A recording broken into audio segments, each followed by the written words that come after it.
All right, hello everyone again. So we've been looking at solubility for the last couple of chapters.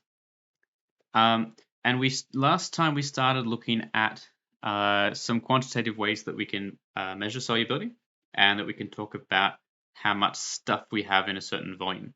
We call this concentration. So today we're going to look at a whole bunch of different units that we can use for concentration, kind of narrow it down to a couple that we tend to use in chemistry.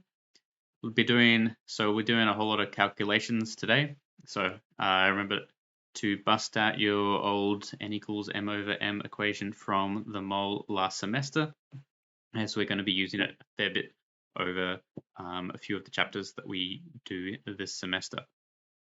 All right, so let's make a start. So in terms of what you need to know from today, so from the curriculum, it says you need to be able to understand concept of solution concentration. So you need to know what concentration is with reference to, and then they put a whole lot of different units here. Fortunately, most of the calculations for them are going to be fairly similar and are basically just going to be take the mass of the solute and divide it by something about the solution, normally the mass of the solution, maybe multiplied by another number. And then again, they're going to say in selected domestic, yada, yada, yada. So I've narrowed this down, or I've broken this down to our success criteria here. So you need to be able to calculate and convert between concentration units of grams per liter, milligrams per liter, percent mass per volume per volume, ppm and ppb, and mole per liter as well. So mole per liter is kind of going to be the main one. It's going to be a little bit more involved because it's going to require us to convert between mass and mole, but you guys are already experts at that from last semester anyway. And then at the end, we'll also have a look at dilution calculations as well. So we started looking at concentration last time. So just to give a definition here, concentration is a measure of how much solute there is in a given amount of solvent. I say amount here, I mean amount in the general term as opposed to a certain mole of solvent. So we normally talk about it in terms of a volume, so like liters or something like that, or a mass, so grams or something like that. So far, we've been using amount of solute dissolved in 100 grams of solvent. So we call this grams per 100 grams. So that kind of makes sense. You take the mass of solute and you divide it in, it's in 100 grams of solvent, and that's your value. This is really similar to percent mass per mass, which is what we're going to have a look at here. You might see percent mass per mass written as what percent weight per weight as well. So I have an example down here. This was some cleaning thing from my house. So it says it's 0.2% weight per weight benzalkonium chloride. So percent mass per mass, and you'll see percent volume per volume, things like that, tend to be used as the units of concentration for objects you see around the house. They're more lay units, so units of people, just everyday people. People, chemists and things like that, again, tend to be using grams per liter and mole per liter, which we'll look at a bit later. So to be able to find one of these values here, you just want to take your mass of the solute and divide it by your mass of solution and multiply by 100. So if you have 5 grams and it's dissolved in 5 grams of sodium chloride and it's dissolved in a solution that weighs 25 grams, it's a percentage. So we go 5 divided by 25 times 100 is going to give us 20% there. So you'll note that this is literally just a percentage calculation.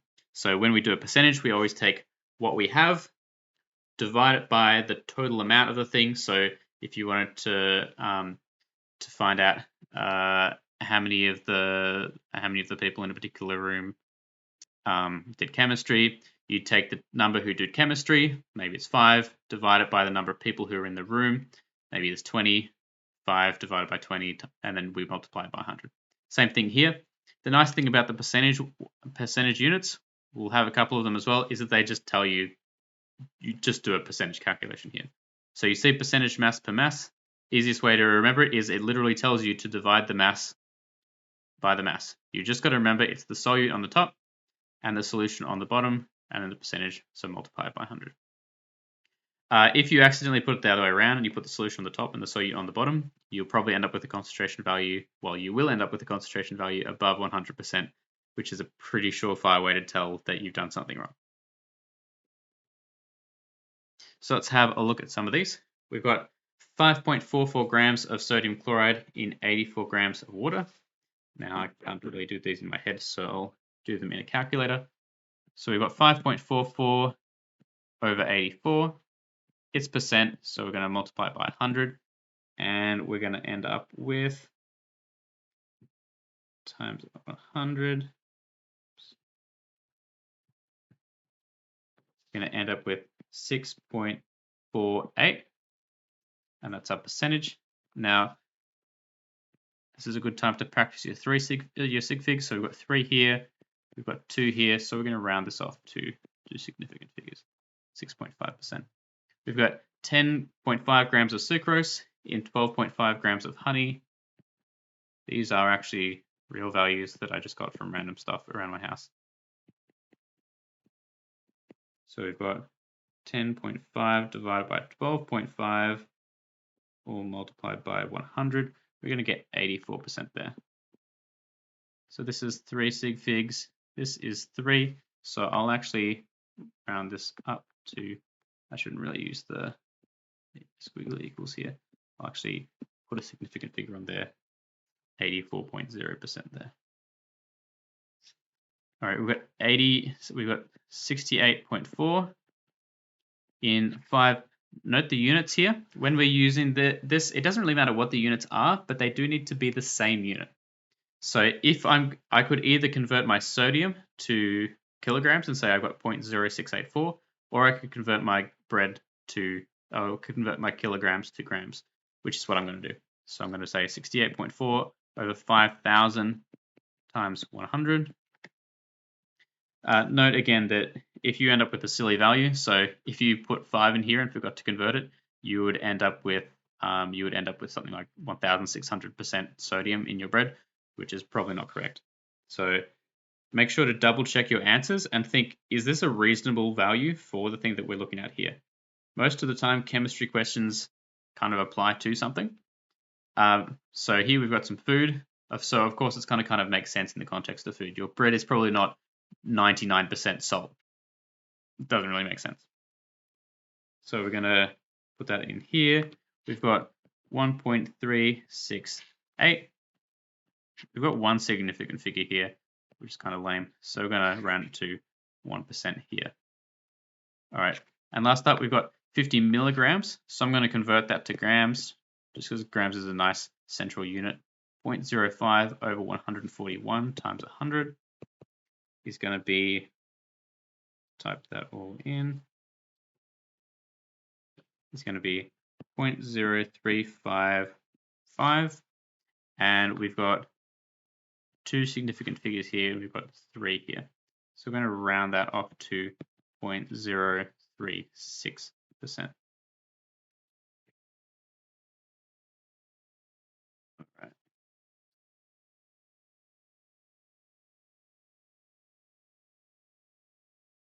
So let's have a look at a couple of other units.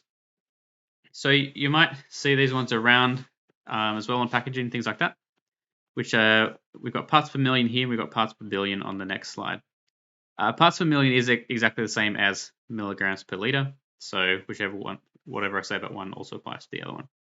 So ppm stands for parts per million, and it's comparing the mass of the solute with the mass of the solvent. So they're a very similar calculation. The only difference is percent mass per mass is looking at the mass in 100 grams of solvent, whereas ppm, as it kind of makes sense, parts per million, it's looking if we have 1,000,000 grams, basically if we've got 1,000,000 grams of solution, how many of those grams would be the solute? So we're going to look at the mass of solute in 1,000,000 grams. You can kind of see here that this is really a unit for when we're looking at smaller concentrations. Percent mass per mass is when we've got something that has a lot of it there.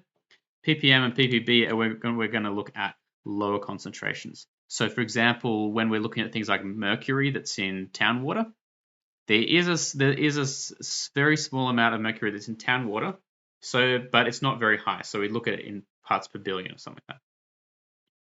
So this is when we've got trace elements around. So not much of it, but there's still enough that we care about it. So mercury is pretty bad. It tends to bioaccumulate, so kind of like stick around inside your body for a while. So even if it's at a parts per billion level, we tend to care about it a bit. So I've got two ways to calculate it. You can see that the one on the right is basically if you end up with it in that specific format, you don't have to remember it. It's more just a shortcut if you're interested. You can calculate ppm as the mass of the solute in milligrams divided by the mass of the solution per kilogram. Or you can just, in the same way as percent mass per mass, take the mass of the solute divided by the solution, and then here it's parts per million, so we're going to multiply it by a million. So solute over solution, just like before, multiplied by a million. ppb is basically exactly the same thing, except that we're looking at a billion instead. So we can see here, parts per billion. So the ratio again, what's the mass of solute compared to the mass of solution, and multiply it by a billion. So million, it's going to be 10 to the 6, or just type a million in, whatever you want. Parts per billion, it's going to be 10 to the 9. Again, if you want a shortcut, you can take a mass of solute in micrograms and divide it by a mass of solution in kilograms. So let's have a go at a couple of those here. Note that the parts per billion will always be 1,000 times the parts per million. So it makes sense that if we multiply something by 10 to the 9, it would be 1,000 times more than if we multiplied it by 10 to the 6. It also makes sense that it always be 1,000, given that's the same overall concentration, we're just representing it differently. If you have a billion of something, you have 1,000 times as much stuff as if you had a million of it. So we can always convert between those two, which is what we're going to do here. So here I've got some seawater. It contains approximately 9 milligrams of oxygen for every 1 kilogram of water. So I'm just going to do the ratio and multiply it by a million. Now note that they need to be in the same unit here, and this is kind of why the shortcut is a bit useful. I'm not going to use the shortcut here because I'm bad at remembering things. If you find out more, it's easier to just remember that than to do extra calculations, then feel free. So 0.009 milligrams is how much I have. Well, I have that many, sorry. I have 0.009 grams, which is the same as 9 milligrams. And I have 1,000 grams, which is 1 kilogram. And then I'm going to multiply that by a million to get my parts per million. 0.009 divided by 1,000 times 1 times 10 to the 6. And that's going to give me 9 parts per million. Now, if I have 9 parts per million, it makes sense that to get parts per billion, I multiply by 1,000, and I'm going to have 9,000 parts per billion. Now, you can also see that the shortcut here, remember, for ppm, we can dissolve the mass in solute in milligrams by the mass of the solution in kilograms. And we could literally, for that, just go 9 over 1 equals 9. So you can see it's a bit of a shortcut there, but you need to have it in that specific format, and you need to remember that specific format. I'm not going to give you a guide to that on the exam. All right, we've got a tap water sample. We've got 232 micrograms of lead. So that's going to be 0.000232 grams of lead. And we've got 1 kilogram of water again. So we've got 1,000 there. And I'm going to multiply it by a million. Now I could immediately cancel these out as well and just say it times 1,000. I'll just leave it as it originally is and just stick it straight in the calculator. If you want to simplify that before you put it in, feel free. And then we're going to get 0.232 ppm. And remember, we multiply it by 1,000 to make parts per billion. And that's what we've got there. Again, we had the shortcut. So mass of solution in micrograms divided by the mass of the solution in kilograms is the parts per billion. So I could literally also just do 232 over 1 equals 232 parts per billion. That would give me the same result. And the last one here, we've got 14.6 milligrams of copper in 500 grams of water. So I've got 0.0146 grams of the what is it? It's copper, the solute, and then I'm going to divide it by the mass of the water here. So 500 grams, and I'm going to multiply it by 10 to the 6th. Now, I note that I haven't really been doing significant figures. Yes, technically I should have rounded it to one significant figure if we're going from that here.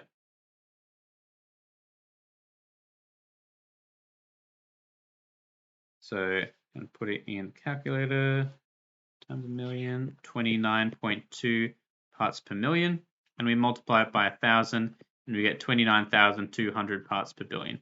So for most of these, you can see that you can see why we have 2 units. It's just nicer to talk in a whole number. So normally we prefer to use 9 parts per million over 9,000 parts per billion. 9 is just a nice number. We prefer 232 over 0.232, and we prefer 29.2 over 29,200, just because we like kind of small numbers that are around basically 1 to 3 digits. We don't like thinking about things with lots of digits, whether they're decimal places or whether they're extra zeros in the end, things like that. All right, a couple more units. We've got percentage volume per volume. Same thing as mass per mass. You can kind of guess what it's going to be. It's when we have the volume of solute per over the volume of the solution. So we can see that that's the value that we get when we look at alcohol. So when you look at an alcohol content of a drink, then you'll get a percentage value of what is the volume of ethanol in that sample versus the volume of the overall solution there. When we talk about the blood alcohol limit for drink driving also being 0.05%, obviously not for P-platers, then it's saying that the value here is going to be 0.05% is the volume of ethanol divided by the overall volume of blood in your body. So if you know how much volume of blood is in there, you could actually calculate what volume of ethanol you could consume and still be under that limit. Again, not recommending it. More as a theoretical, interesting thing. Percent mass per volume, again, very similar. Because we're talking about water mostly this semester, and the mass of water is very similar to the volume of water, the volume and the mass will be very similar, so these values will be virtually identical, especially when we're using 1 gram is 1 milliliter. But you can see that you kind of, again, the name here literally tells you what equation to use. It's percentage mass over volume. So take the mass of the solute, divide it by the volume, and times it by 100. All right, so those are a lot of the units that you'll see on kind of products and things like that. The ones that we actually use in VCE chemistry and that professional chemists tend to use are grams per liter and mole per liter. So these are the most important two to know going forwards when we do things like stoichiometry and analytical chemistry later in the semester. This is what we'll be using. So I put a little triangle here if you want to use that. The main thing here that we'll basically write it as is C equals M over V. So concentration, which is measured in grams per liter, is going to equal the mass of the solute divided by the volume of the solution. Now note that the solution is in liters. We basically always use grams per liter or mole per liter. So if you have a volume that's measured in milliliters, or for some reason you've got kiloliters or megaliters or something, convert it into liters when you're doing one of these calculations. Make sure that your solute is also in grams if you're specifically doing grams per liter. So here's just an overall summary. You can see that most of the calculations, the only one I don't have here is percent volume per volume. You basically just take the mass and you divide it by something. You can divide it by the mass of the solution, then multiply by 100, divide it by the volume, then multiply by 100, divide it by the volume in liters, divide it by mass, then multiply by a billion, or divide it by the mass and then multiply by a million. So they're kind of similar, but they have different places where they show up around the place. So with those, you should be able to work through questions 1 to 4 in chapter 14.3 of the textbook. And then come back. All right, so we'll keep going now. So probably the most used concentration, or the one that's going to be most critical for talking about stoichiometry later in the semester, don't worry, we'll get to it eventually, I won't keep just using the word, is going to be our molar concentration. So the problem with all those mass concentrations we've been just looking at is that we don't get any information about how many actual particles present. So something that has a concentration of 10 grams per liter might actually have less particles in it, or less solute molecules in it, than something that has 5 grams per liter. If the thing that's 5 grams per liter just has smaller molecules, maybe it's just that they're ethanol molecules versus pentanol molecules or something like that. So molarity is going to tell us how many particles there are per liter, or we're going to look at moles per liter. Remember, we're not really focusing too much on numbers of particles anymore. That was mostly for you to kind of get the basics of how the mole works last semester. We're really just focusing on how many mole are there in a liter. So again, we'll have an equation here. This one will be C equals N over V. So our concentration in mole per liter is going to equal the amount divided by the volume. Again, notice that we're basically always talking about things in liters. So make sure that you convert your denominator into liters here. Just one thing here. One thing is that you've probably actually seen these concentrations on stuff around in the lab for the last basically your whole schooling. Whenever you would have used acid, you would have seen a label on it that says something like 0.1 m or 1 m or something like that. This is what that is. So we call it molarity, which is how many mole there are per liter, and the symbol is a capital M. So it actually ends up being like this small capital M, which is a bit weird. But so you'll see it as something like 10 and then a little m next to it, a little capital M next to it. All right. So you might also see it written as something like this. Note that if you see decimeters cubed around, I don't really use it because I think it's unnecessarily complicated. But a decimeter cubed is a liter. Technically, it's done in proper SI units. Most people would use a liter for it. And a centimeter cubed is going to be a milliliter if you just see it around. So remember, we've got our formula here. We're going to find our value in mole, and we're just going to divide it by the volume in liters, and then that's going to be our molarity. So we've got 1.57 mole of sodium chloride dissolved in 5.73 liters of water. But C equals N over V, 1.57 mole divided by 5.73 liters of water. So what's that? 1.57 over 5.73, and we're going to end up with a molarity of 0.27, and then I'll round it to 4 because there's 4 significant figures, and put that little capital M next to it. All right, so that's the easiest one. If you're given the amount in mole and you're given the volume in liters, then just chuck them into a fraction and do the maths. If you're given a mass value, we're going to need to convert it to mole. So hopefully you remember how to do this. We're going to use everyone's favorite equation here. So our amount equals our mass divided by our molar mass. So here we've got 56.24, and we're going to divide it by the molar mass. We're going to look up a handy dandy periodic table. So 24.3 plus 2 times 19. And then we can equate that.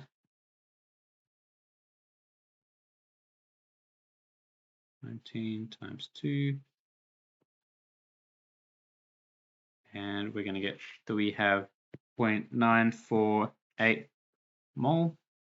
We've got a few more significant figures, so I'll stick that one there as well.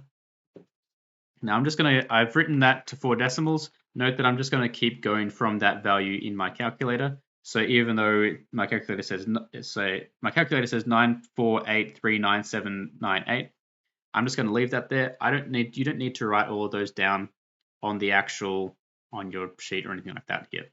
Even in your final VCAR exams or whatever, there's no point writing 10 decimal places here.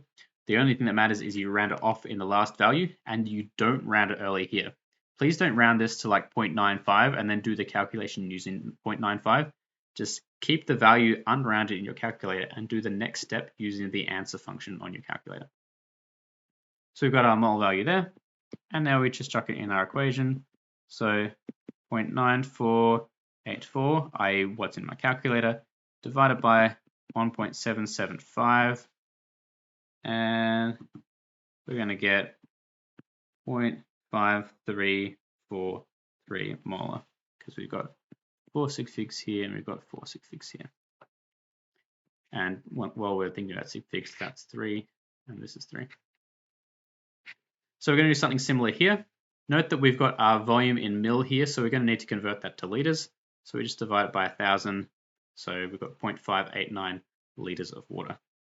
So our amount is going to equal our mass divided by our molar mass, which is going to be 4.57 over, I know oxygen 16 and potassium's 39.1, so multiply that by 2.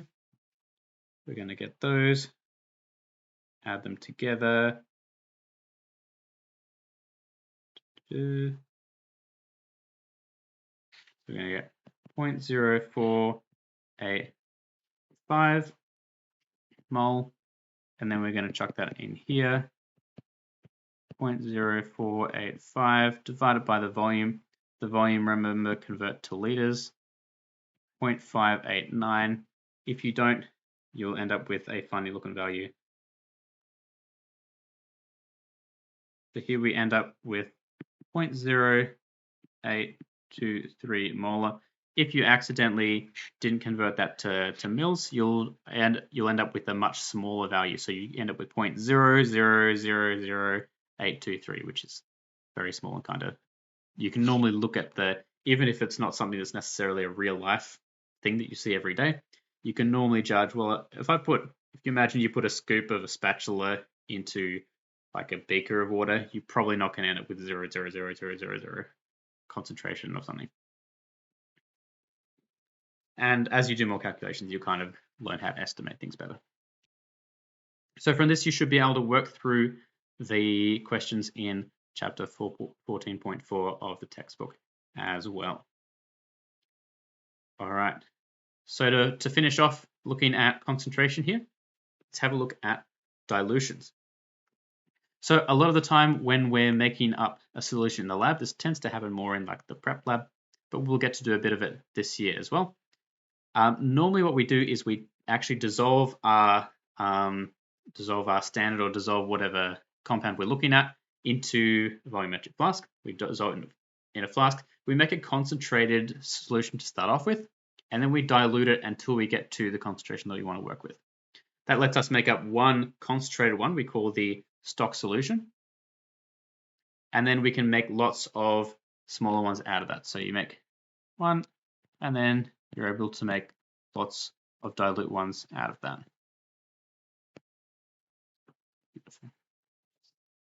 So the kind of similar thing to how we work with cordial. So cordial, you buy a concentrated solution, but you don't sit there and just chug the cordial. I hope you don't sit there and chug the cordial. Normally, if you look at the back, there's like a dilution factor. It'll say like 1 in 5 or 1 in 10 or something like that. And then you might add a little bit to the bottom of your glass, and you put water in until it's been diluted tenfold, for example. So that it might be, if it's a 1 to 10 dilution, you might put 10% of the cup is cordial, and then you put 90% of the cup as water. So we call this a dilution. So we're decreasing the concentration of the stuff in there. The concentration of sugar in cordial is way too high to just drink normally for normal people. So we need to add water to decrease that concentration of sugar till it's an actual reasonable level. So we're going to do the calculations now. We'll end up doing this in the lab, hopefully as part of your prac in a couple of weeks. So this is our equation that we're going to be working with to do this calculation. So here's everything here. It looks like there's a whole lot. There's really only two things here. We have concentration and we have volume. And so this is split across this equal sign. All of the ones with 1 are basically the before. So what's the concentration of the solution before we dilute it? So think about, this is kind of in the original cordial. What's the concentration of the cordial? And what's the volume of the cordial that's in the cup? So if we've got a cup there, what is the volume of cordial that you put in the cup? C2 and V2, C2 is what is the concentration at the end, and V2 is what is the volume of water that's in the cup at the end. So it's not the volume of water that you add, it's what's the volume of solution that's there at the start, and what's the volume of solution that's there at the end. Note that your volume at the end will always be bigger. If it's the same, you haven't done anything, and if it's gotten smaller, it's not a dilution. You just like evaporated the water off or something like that. But your V2 should always be higher than your V1. So we've got basically this is our before and our after. So note that as long as they're in the same unit, you can use any unit here. So you can use grams per liter or mole per liter as long as both of these are the same one. You can't use one as mole per liter and one as gram per liter. It doesn't work like that. In the same way, you can't use one of these as milliliters and one as liters. If they're both milliliters, fine. If they're both liters, fine. If one's milliliters and one's liters, you're going to need to convert one of them to the other one. Doesn't really matter which one, as long as the concentration units are the same and the volume units are the same. So just to kind of explain this, if we've got our equation here, we can see that we might go, well, what's C times V? And we can rearrange our equation to actually make that. So C times V is just N. So what this actually is N1 equals N2. So you might say, well, it's a kind of useless statement. But basically the statement is that if you have an amount of cordial in here, so there's sugar in here, and you add water until it's diluted, the amount of sugar that's present in the cup at the start is going to be the same as the amount of sugar that's there at the end, right? Like, you're not adding, unless you're diluting it with sugar water, which is not how that works. Assuming you're just diluting it with pure water, which has no sugar in it or anything like that, you're not adding or taking away any sugar. So therefore, the amount of sugar at the start has to equal the amount of sugar at the end. The only thing that's changed is you've increased the volume, which will in turn decrease the concentration. So basically, the way that we got to this equation was we say, well, the amount at the start and the end is the same. And then from that, we can replace our N with C times V, and we get this equation. So that's kind of the mathematical derivation. If that didn't make any sense to you, don't worry about it. Just use the equation. That's kind of if you're wondering about where we get the equation from. All right, let's have a look at this. So I'll write it at the top here. C1 V1 equals C2 V2. All right, so at 50 mils of 1.56 molar sodium chloride being diluted to 750 mils. So we should be able to assign each of these one of these letters. So 50 mils is our starting volume. That's our volume at the start. And this is starting concentration. So this is C1. And it's being diluted to 750 mils. So that's going to be V2. Let's plug those all in. We get 1.56. Note that our volume values, our volume units are the same. They're both mils. 1.56 times 50 equals 750 times C2. We can rearrange this. We get C2 equals 1.56 times 50 over 750. And then we can stick that in our calculator. And note that this will give us our value in whatever unit we used with the other concentration value. So this is 0.104, and we'll get it in molar because that's what our original value was. And we had 2 sig figs here, 3 here, 3 here. So I'll round this off to 2 sig figs. So 0.10 molar here. All right, let's have a look at another one. So the other scenario you might come across is when water is added to something. So let's look again. So we've got this much of this concentration of calcium iodide to start off with. So this is V1. This is C1. Now 110 milliliters of water is added to it. So what's our final volume? Well, it's going to be 59.3 plus 110. So don't get caught out by that. Just because there's two volume values there doesn't mean that they're always the before and after. Make sure you read the sentence, comprehend it, and then go, well, okay, this is what we've got. So we're starting off with this volume, and we're adding 110 to it, so we must end at 169.3 mils.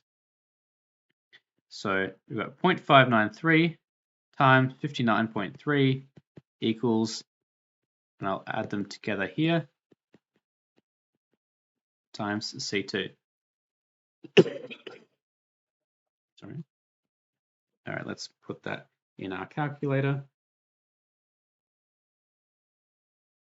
59.3 divided by 59.3 plus 110.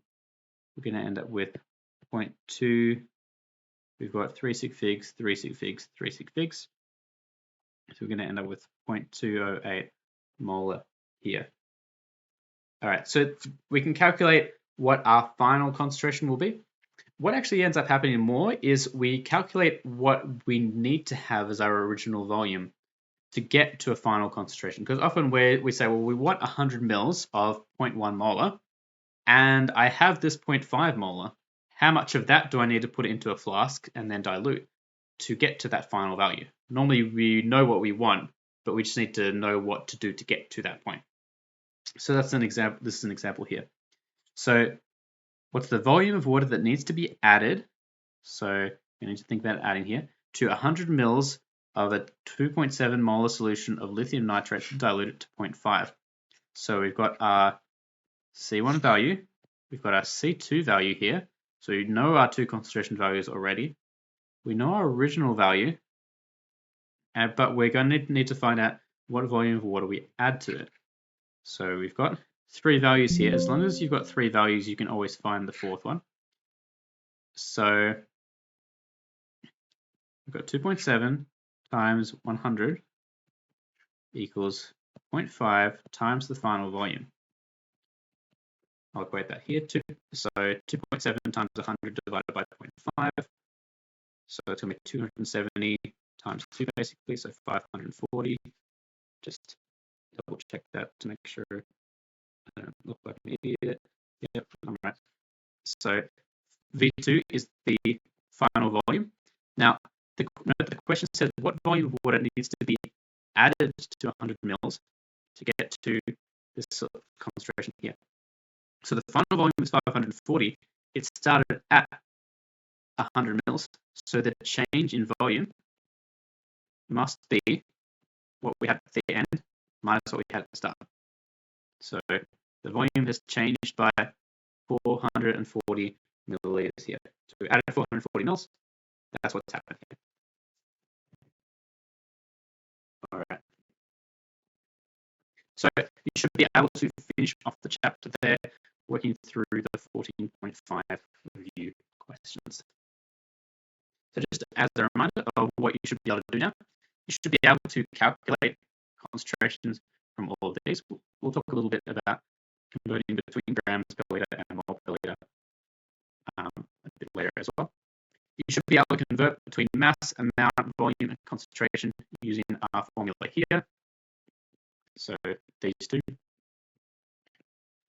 So if you've got a mass, you can use the top one. If you've got an amount, you can use the bottom one. They're very similar. It's just whichever value you put in there. Note that you get a different unit out from them. So if you put mass in, you're going to get grams per liter. If you put mole in, you're going to get molarity or mole per liter. And you should be able to do dilution calculations like we just did. All right. So from that, you should, if you are able to work through all of those practice questions there, you should be experts in demonstration. Note that I've got the PowerPoint up on the hub here, or the one on the PowerPoint where I've written the answers into it. So please let me know if you've got any questions. And other than that, have an excellent day.